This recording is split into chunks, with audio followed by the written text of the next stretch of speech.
Bienvenue à l'école des élus. Abonnez-vous et cliquez sur la cloche de notification pour ne rater aucune de nos prochaines vidéos. Le système CLEF universel du succès. 5e partie. Vous trouverez ci inclus la 5e partie. Après l'avoir attentivement étudiée, vous verrez que toute force, objet ou fait concevable est le résultat de l'activité de l'esprit. L'esprit en action est la pensée, et la pensée est créative. Les hommes pensent maintenant comme ils n'ont jamais pensé auparavant. Nous vivons donc une époque créative et le monde accorde ses plus riches récompenses aux penseurs. La matière est impuissante, elle est passive et inerte. L'esprit est la force, l'énergie, le pouvoir. L'esprit forme et contrôle la matière. Chaque forme que prend la matière n'est que l'expression d'une pensée préexistante. Mais la pensée n'opère pas des transformations magiques. Elle obéit aux lois naturelles. Elle met les forces naturelles en mouvement. Elle libère les énergies naturelles. Elle se manifeste dans votre conduite et dans vos actions. Et celles-ci, à leur tour, agissent sur vos amis et relations. Et finalement, sur tout votre environnement. Vous pouvez générer des pensées. Et comme les pensées sont créatives, vous pouvez créer vous-même les choses que vous désirez. Au moins 90% de notre vie mentale est subconsciente. Et il s'ensuit que ceux qui n'utilisent pas ce pouvoir mental réduisent fortement leur champ d'action. Le subconscient peut résoudre et résoudra chacun de nos problèmes si nous savons comment le diriger.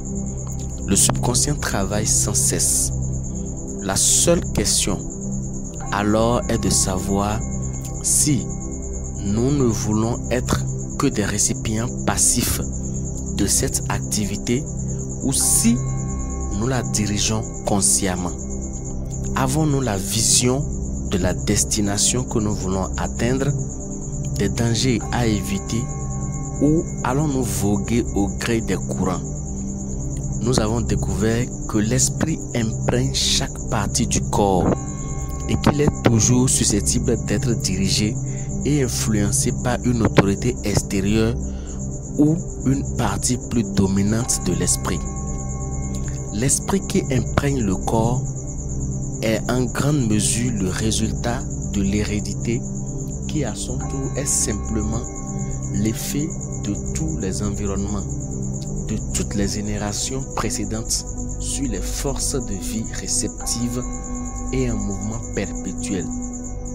La compréhension de ce fait nous permettra d'user de notre autorité face à un trait de notre caractère que nous trouvons indésirable. Nous pouvons utiliser consciemment toutes les caractéristiques désirables dont nous avons été dotés et réprimer et refuser l'expression de celles qui nous sont indésirables. Cependant, l'esprit qui imprègne notre corps n'est pas seulement le résultat de nos tendances héréditaires, mais aussi de notre foyer, de notre travail et de notre environnement social, où nous avons reçu d'innombrables impressions, idées, préjugés et pensées similaires. Beaucoup sont le résultat des opinions, des suggestions ou des affirmations des autres. Beaucoup résultent de notre propre réflexion, mais parce que tous ont été acceptés sans avoir été examinés ou étudiés, ou alors très superficiellement. Une idée nous semblait plausible, notre conscient l'a reçue, l'a transmise à notre subconscient où elle a été reprise par le système sympathique, puis répercutée et intégrée au corps, c'est-à-dire le verbe s'est fait chair comme le dit la Bible. Ceci est donc la manière dont nous créons et recréons continuellement. Aujourd'hui, nous sommes le résultat de nos pensées passées. Et demain, nous serons le résultat de ce que nous pensons aujourd'hui. La loi de l'attraction nous apporte non pas ce que nous aimerions ou souhaiterions, ou ce qui appartient à d'autres, mais ce qui nous appartient. Ce que nous avons créé par nos propres pensées, conscientes ou inconscientes. Malheureusement, la plupart du temps, ce processus est inconscient chez nombre de personnes. Si nous devions construire notre maison, nous accorderions notre meilleure attention au plan. Nous en examinerions de près chaque détail. Nous surveillerions le matériau et ne choisirons que le meilleur en tout. Et pourtant, nous sommes si négligents quand il s'agit de construire notre maison mentale, qui est infiniment plus important que toute maison matérielle, car tout ce qui se manifeste dans notre vie dépend de la qualité du matériau qui entre dans la construction de notre maison mentale. Quelle est donc la nature de ce matériau? Nous avons vu qu'il était le résultat des impressions accumulées dans le passé et archivées dans notre esprit subconscient. Si ces impressions étaient négatives, de peur, d'inquiétude, de soucis, d'anxiété, de découragement, de doute, alors l'étoffe que nous tissons aujourd'hui sera de la même mauvaise qualité. Au lieu d'être de la bonne qualité, elle sera moisie et rouillée. Et nous n'aurons plus que de travail, de soucis et d'anxiété. Nous serons toujours occupés à la réparer et raccommoder pour lui donner au moins une apparence décente. Mais si nous n'avons emmagasiné que des pensées courageuses, si nous avons été optimistes, positifs et que nous avons jeté toutes les pensées négatives dans la vieille ferraille, si nous avons refusé de les prendre en compte, de nous associer ou de nous identifier à elles de quelque manière que ce soit, qu'avons-nous obtenu? Notre matériau mental est de la meilleure qualité. Nous pouvons tisser toutes sortes d'étoffes que nous désirons. Nous pouvons utiliser toutes les couleurs qui nous plaisent. Nous savons que le tissage est serré. La matière est solide, qu'elle ne s'abîmera pas et ne se filochera pas. Et nous n'avons aucune crainte, aucune angoisse concernant l'avenir. Nous n'avons rien à recouvrir, rien à dissimuler, rien à rapiécer. Ce sont des faits psychologiques. Ce ne sont pas des théories ou des conjectures sur les processus de pensée. Ils ne comportent pas de secrets. En fait, ils sont si évidents que tout le monde ne peut les comprendre. Il faut simplement prendre soin de notre maison mentale, la nettoyer et l'entretenir quotidiennement. La prospérité mentale, morale et physique est absolument indispensable si nous voulons progresser. Une fois la maison mentale déblayée et nettoyée, le matériau qui reste convient à la fabrication des idéaux et des images mentales que nous désirons réaliser.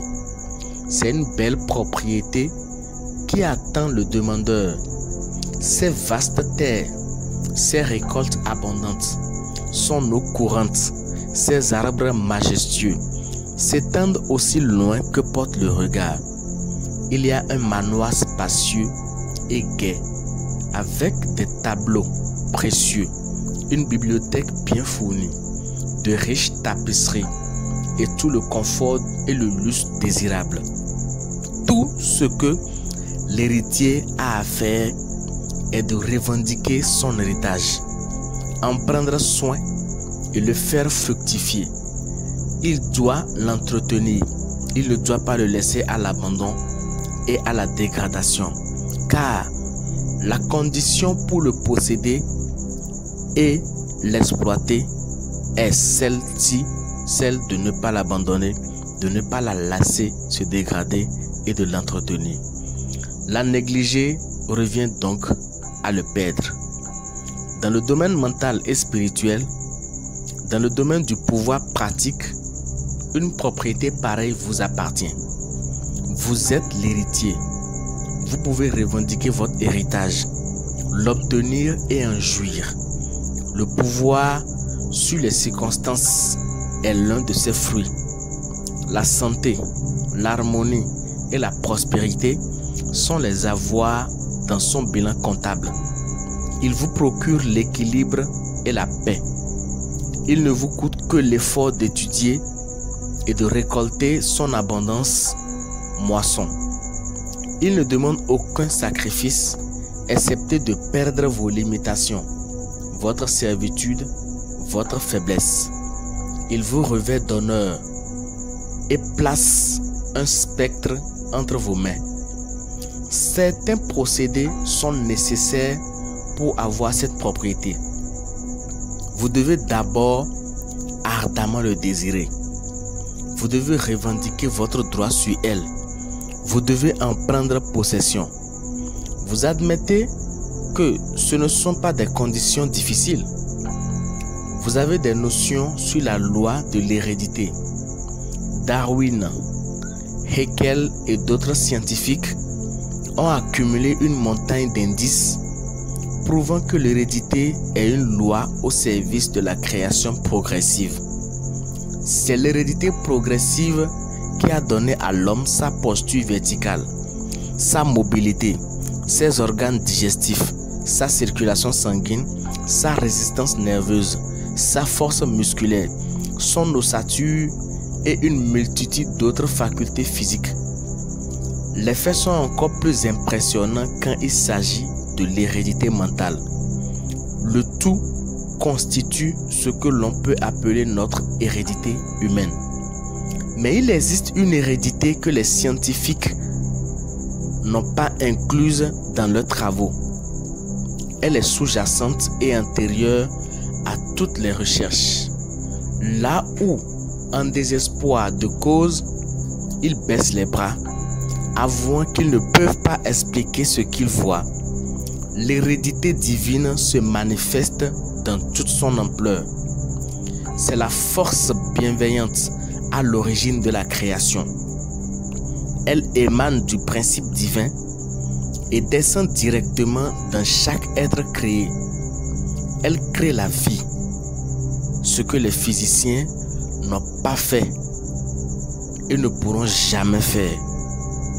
Elle se distingue de toutes les autres forces, suprêmes et inaccessibles.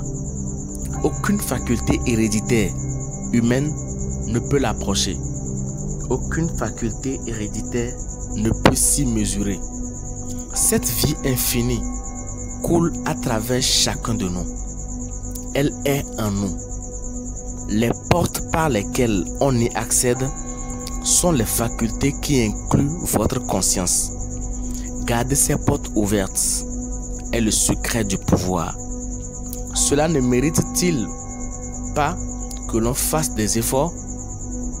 La grande vérité est que la source de toute vie et de tout pouvoir est en chacun de nous. Les personnes, les circonstances et les événements ne peuvent suggérer que des besoins et des opportunités. Mais l'intelligence, la force et le pouvoir de répondre à ces besoins se trouvent à l'intérieur de chacun. Évitez les contrefaçons. Construisez des fondations solides pour votre conscience sur les forces qui émanent directement de la source infinie, de l'esprit universel dont vous êtes créés à l'image et à la ressemblance. Ceux qui entrent en possession de cet héritage ne sont plus jamais pareils.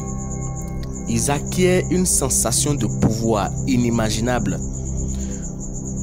Ils ne peuvent plus jamais redevenir timides, faibles, vacillants ou craintifs. Ils sont indissolublement liés à l'omnipotence. Quelque chose s'est éveillé en eux. Ils ont soudainement découvert qu'ils possédaient une immense capacité latente dont ils étaient entièrement inconscients auparavant. Ce pouvoir est intérieur, mais nous ne pouvons pas le recevoir si nous ne le donnons pas. Son utilisation est la condition de sa possession. Chacun d'entre nous est le canal par lequel le pouvoir omnipotent se différencie en diverses formes. Si nous ne donnons pas, le canal s'obstrue et nous ne pouvons plus recevoir. Ceci est vrai à chaque niveau de l'existence et dans chaque domaine d'activité et chaque milieu social. Plus nous donnons, plus nous obtenons. L'athlète qui veut exceller dans sa discipline doit utiliser la force qu'il possède. Et plus il donne de sa force, plus il en aura. Le financier qui veut faire de l'argent doit utiliser l'argent qu'il possède, car ce n'est qu'en l'utilisant qu'il peut le multiplier. Le commerçant qui ne coule pas sa marchandise n'en recevra pas. La société qui n'offre pas ses services correctement manquera bientôt de clients. L'avocat qui n'obtient pas de résultats manquera aussi de clients. Et c'est partout pareil. Le pouvoir dépend de l'utilisation correcte du pouvoir que nous possédons déjà.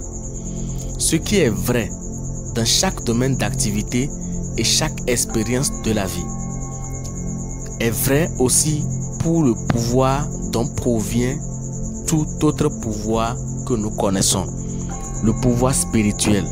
Enlevez l'esprit et qu'est-ce qu'il reste? Il ne reste rien lorsqu'on enlève l'esprit de chaque chose. Si l'esprit est tout ce qui existe, il est évident que c'est de la reconnaissance de ce fait que dépend la capacité de manifester le pouvoir, qu'il soit physique, mental ou spirituel. Toute possession est le résultat d'un état d'esprit riche ou de la conscience de la richesse. C'est la baguette magique qui vous permettra de recevoir l'idée et qui établira le plan que vous devez exécuter. Et vous trouverez autant de plaisir dans son exécution que dans son aboutissement et achèvement.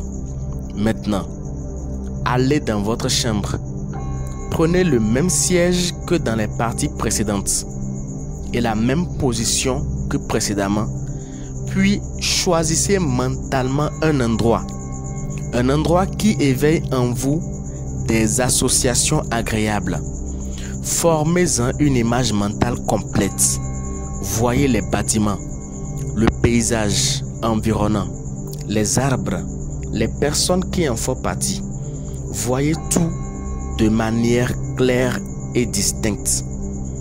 Au début, toutes les pensées possibles et imaginables vous traverseront l'esprit, sauf l'idéal même sur lequel vous voulez vous concentrer. Mais ne cédez pas au découragement. La persévérance triomphera, mais la persévérance exige que vous pratiquiez cet exercice tous les jours, sans exception.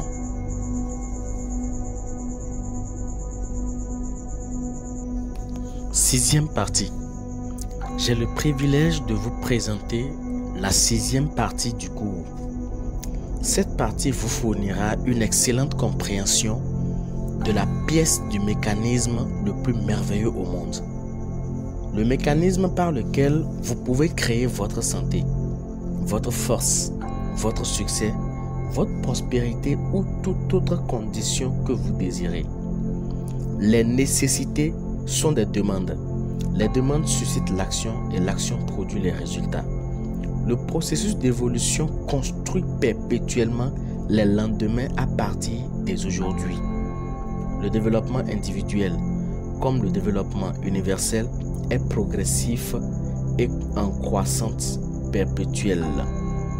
Le fait qu'en empiétant sur les droits des autres, nous devenons des épines morales dans lesquelles nous nous empêtrons sans cesse sur notre chemin, devrait nous apprendre que le succès dépend de l'idéal moral suprême qui est le maximum de bien pour le maximum de personnes. Cultiver et nourrir constamment et assidûment des aspirations, des désirs et des relations harmonieuses accomplira les résultats. Le plus grand obstacle est érigé par les idées erronées et fixes. Pour être en accord avec la vérité éternelle, nous devons posséder le calme et l'harmonie intérieure. Pour recevoir l'intelligence, le récepteur doit être ajusté à l'émetteur. La pensée est le produit de l'esprit et l'esprit est créatif. Mais ceci ne signifie pas que l'univers changera son mode opératoire pour nous satisfaire ou pour satisfaire nos lobbies. Mais que nous pouvons établir une relation harmonieuse entre nous et l'universel. Et quand nous aurons réalisé cette relation, nous pouvons demander tout ce à quoi nous avons droit et le chemin vers notre but sera aplané. L'esprit universel est si merveilleux qu'il nous est difficile d'appréhender ses pouvoirs, ses possibilités pratiques et ses causes et effets illimités. Nous avons découvert que cet esprit est non seulement toute intelligence, mais aussi toute la substance. Comment peut-il prendre alors des formes différentes? Comment pouvons-nous obtenir l'effet désiré? Demandez à n'importe quel électricien comment fonctionne l'électricité. Il vous répondra que l'électricité est une forme de mouvement et que son effet dépend du mécanisme auquel elle est rattachée. C'est de ce mécanisme que dépendra si nous aurons du chauffage, de la lumière, du courant, de la musique ou toute autre merveilleuse manifestation du pouvoir auquel cette énergie vitale est liée. Quel effet la pensée peut-elle produire? La pensée est l'esprit en mouvement, de même que le vent est le mouvement de l'air, et son effet dépendra entièrement du mécanisme auquel elle est rattachée. C'est là qu'est le secret du pouvoir mental. Il dépend entièrement du mécanisme auquel il est rattaché. De quel mécanisme s'agit-il? Vous connaissez un peu le mécanisme qui a été inventé par Edison, Bell, Marconi et les autres génies de l'électricité, grâce auquel l'espace et le temps sont devenus de pures figures rhétoriques. Mais vous est-il jamais venu à l'esprit que le mouvement qui vous a été donné pour transformer le pouvoir universel, omniprésent, potentiel, a été inventé par un inventeur plus grand que Edison? Nous avons l'habitude d'examiner les outils dont nous nous servons pour labourer la terre et nous essayons de comprendre le mécanisme de la voiture que nous conduisons. Mais la majorité d'entre nous se contente de rester dans l'ignorance absolue du mécanisme le plus complexe qui ait jamais existé, qu'est le cerveau humain. Examinons ce mécanisme fabuleux. Peut-être aurons-nous ainsi une meilleure compréhension des effets divers et variés dont il est la cause. En premier lieu, il y a le vaste univers mental dans lequel nous vivons. Nous nous mouvons et nous sommes. Cet univers est omnipotent, omniscient et omniprésent. Il répondra à notre demande en fonction de la nature de notre but et de notre foi. Notre but doit être en accord avec la loi de notre être, c'est-à-dire il doit être créatif et constructif. Notre foi doit être assez forte pour générer un courant suffisamment puissant pour permettre la réalisation de notre but. L'adage « il vous sera accordé selon votre foi » porte le sceau d'une vérité scientifique éprouvée. Les effets produits dans le monde extérieur sont le résultat de l'interaction entre l'individuel et l'universel. C'est le processus même que nous appelons penser. Le cerveau est l'organe par lequel ce processus s'accomplit. Réfléchissez à la nature merveilleuse de ce phénomène. Aimez-vous la musique? Aimez-vous les fleurs? Aimez-vous la littérature? Êtes-vous inspiré par la pensée des génies classiques ou modernes? Rappelez-vous que toute beauté que vous admirez possède sa réplique sous forme d'esquisse, sans quoi vous ne pourrez pas l'apprécier. Il n'y a pas une seule vertu ou principe dans l'immensité de la nature que le cerveau ne peut exprimer. Le cerveau est un univers à l'état embryonnaire, toujours prêt à se développer quand la nécessité se présente. Si vous pouvez comprendre que c'est une vérité scientifique et une des merveilleuses lois de la nature, il vous sera plus facile de comprendre le mécanisme qui permet d'accomplir ces résultats extraordinaires. Le système nerveux a été comparé à un circuit électrique avec sa batterie de cellules qui génère la force et la matière blanche au fil isolé qui transforme le courant. C'est par ces canaux que toute impulsion ou désir circule à travers le mécanisme. La moelle épinière est le grand moteur et la voie sensorielle qu'empruntent les messages qui partent du cerveau et qui remontent à lui. Ensuite, il y a l'afflux du sang qui circule à travers les veines et les artères, renouvelant notre énergie et notre force, et qui forme un réseau parfaitement organisé. Et enfin, il y a la peau qui recouvre tout ce mécanisme d'une couche fine et délicate.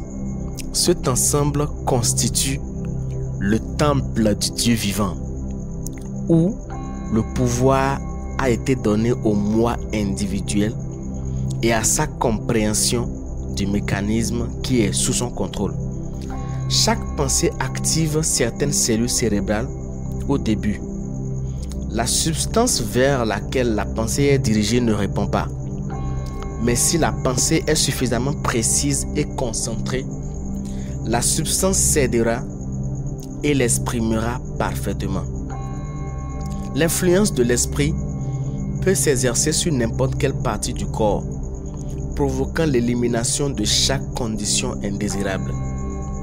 La conception et la compréhension parfaite des lois qui gouvernent le monde mental est de toute évidence d'une valeur inestimable dans les transactions professionnelles, car elle développe la faculté de discernement et une meilleure compréhension et évaluation des données.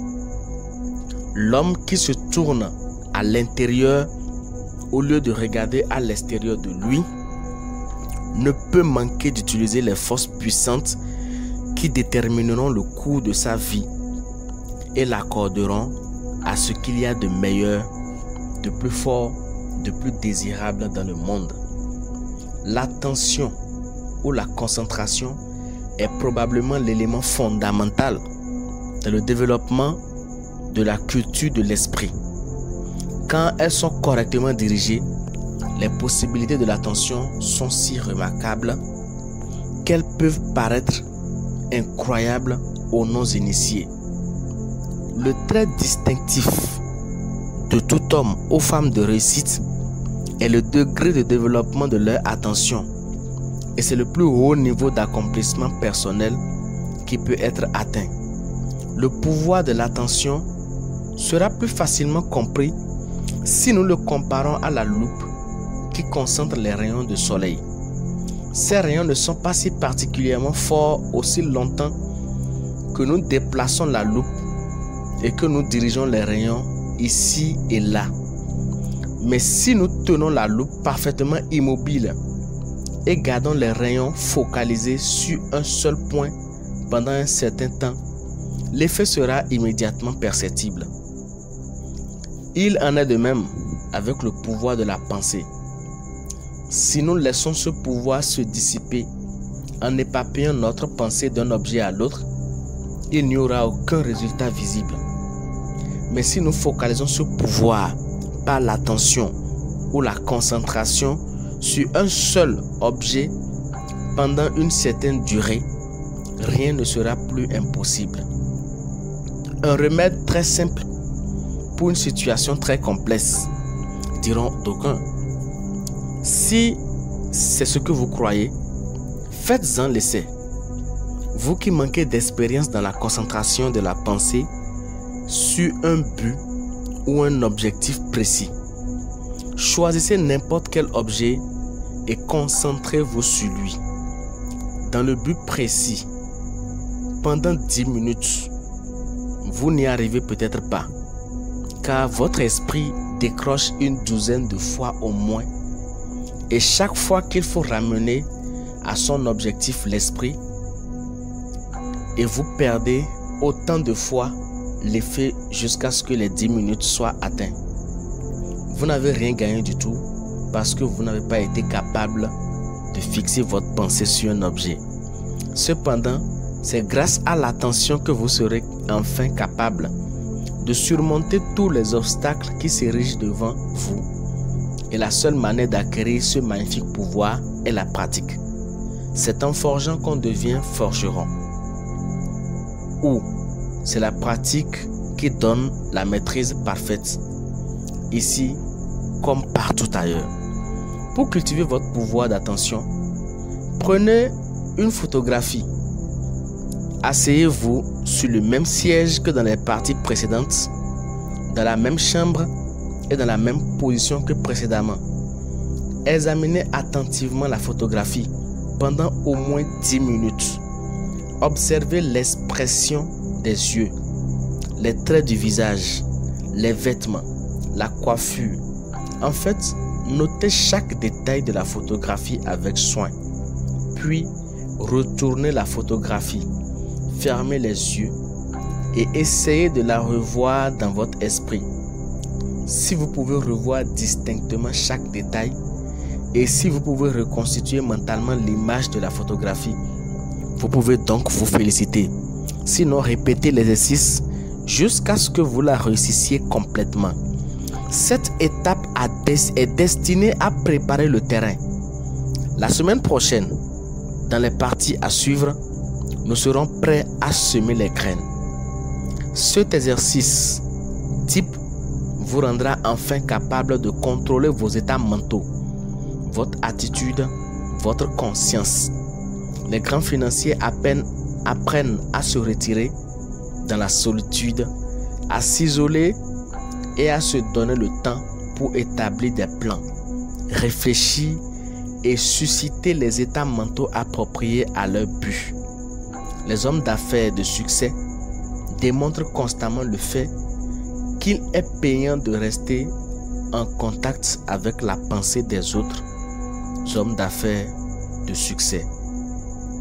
Une seule idée peut valoir des millions de dollars. Et les bonnes idées ne peuvent venir qu'aux esprits réceptifs qui se sont préparés à les recevoir et qui ont établi un contexte mental de réussite.